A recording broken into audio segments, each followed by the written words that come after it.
দীপদান কখন করব? কখন করব দীপদান? 4টে-5টা। আর আর সন্ধ্যেবেলায়। আর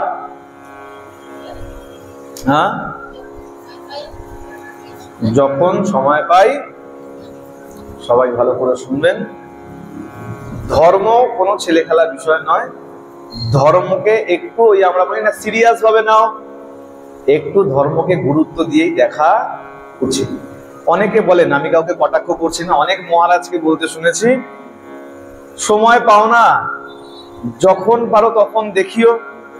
পদ্মপুরাণে এই শব্দটা বা হরিভক্তি বিলাসের এই শব্দটা কোথাও কিন্তু উল্লেখ করা,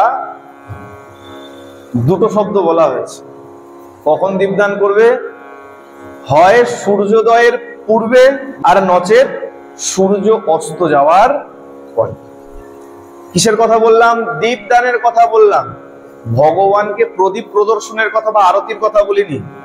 দীপদান, ব্রতের যে দীপদানের কথা বলা হচ্ছে, সেই দীপদানের নির্দিষ্ট সময় হচ্ছে হয় সূর্যোদয়ের পূর্বে, সূর্য ওঠার আগে দেখাও, অথবা সূর্য অস্ত যাওয়ার পরে। সূর্য যতক্ষণ বিরাজিত রয়েছেন ততক্ষণ দীপদান করা যাবে।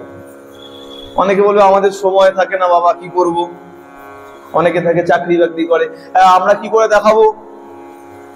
আমাদের তো সময় হয় না, সকালবেলা অত সকালে উঠতেও পারি না। তাহলে কি করব?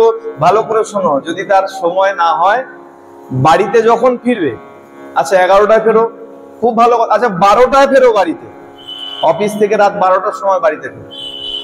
রাত্রবেলায় বাড়িতে ফিরে স্নান করে শুদ্ধ হয়ে শুদ্ধ বস্ত্র পরে, ঠাকুর ঘরে তো ঢোকা যাবে না, দরজা বন্ধ, স্বয়ং চলে গেছেন ভগবান। আচ্ছা ঘরে খুঁজে দেখো, নিশ্চয়ই কোথাও না কোথাও ভগবানের অবশ্যই চিত্রপট তোমার কোনো না কোনো জায়গায় অবশ্যই আছে। এখানে দেখো, এখানে তো ভগবান সাক্ষাৎ দাঁড়িয়ে, আর তার সঙ্গে সঙ্গে চারিদিকে দেখো চিত্রপটে একদম ভরা। ঘরে যেখানে চিত্রপট আছে সেইখানেও যদি তুমি প্রদীপ দর্শন করাও, তাও কিন্তু দীপদানের সমানই ফলপ্রদ হইয়া থাকে। প্রেম সে বলো। সুতরাং ওই অজুহাত দেখাবেন না, আমি তো অনেক রাতে ফিরি, তাতে কি আছে? একটা দ্বীপ দেখাতে কতটুকু সময় লাগবে? আমাকে এক বাবা খুব ভালো কথা বলেছিল। সেই বাবার অফিস, তার মালিক কোনো মারোয়ারি অফিস। তা বলেছিল খুব ধর্মকর্ম করে, আমাদের কোনো অসুবিধা হয় না। আমি কি করেছি, আমি 30খানা মাটির প্রদীপ কিনে রেখে দিয়েছি, আর রোজ একটা করে সলতে ওই ভিজিয়ে রাখা আছে ঘিয়ের মধ্যে, একটা করে সলতে লাগাই। আর মারোয়ারি অফিসে গেলে অবশ্যই ভগবানের সিংহাসন অবশ্যই দেখতে পারবে। তাতে হতে পারে গণেশ হোক, লক্ষ্মী হোক, যাই হোক, একটা না একটা ভগবানের সিংহাসন অবশ্যই দেখতে পারবে। বলে আমাদের সেখানে শ্যাম ভগবানের, রাধা মাধবের একটা চিত্রপট আছে, আমি ওই সন্ধ্যাবেলা আমি আমার মতন করে ওখানে দীপ দর্শন করিয়ে ওই সিংহাসনের উপরে রেখে দেব। অতি উত্তম। বলে যদি চেষ্টা করো, ভগবান নিশ্চয়ই তোমাকে পথ দেখাবেই।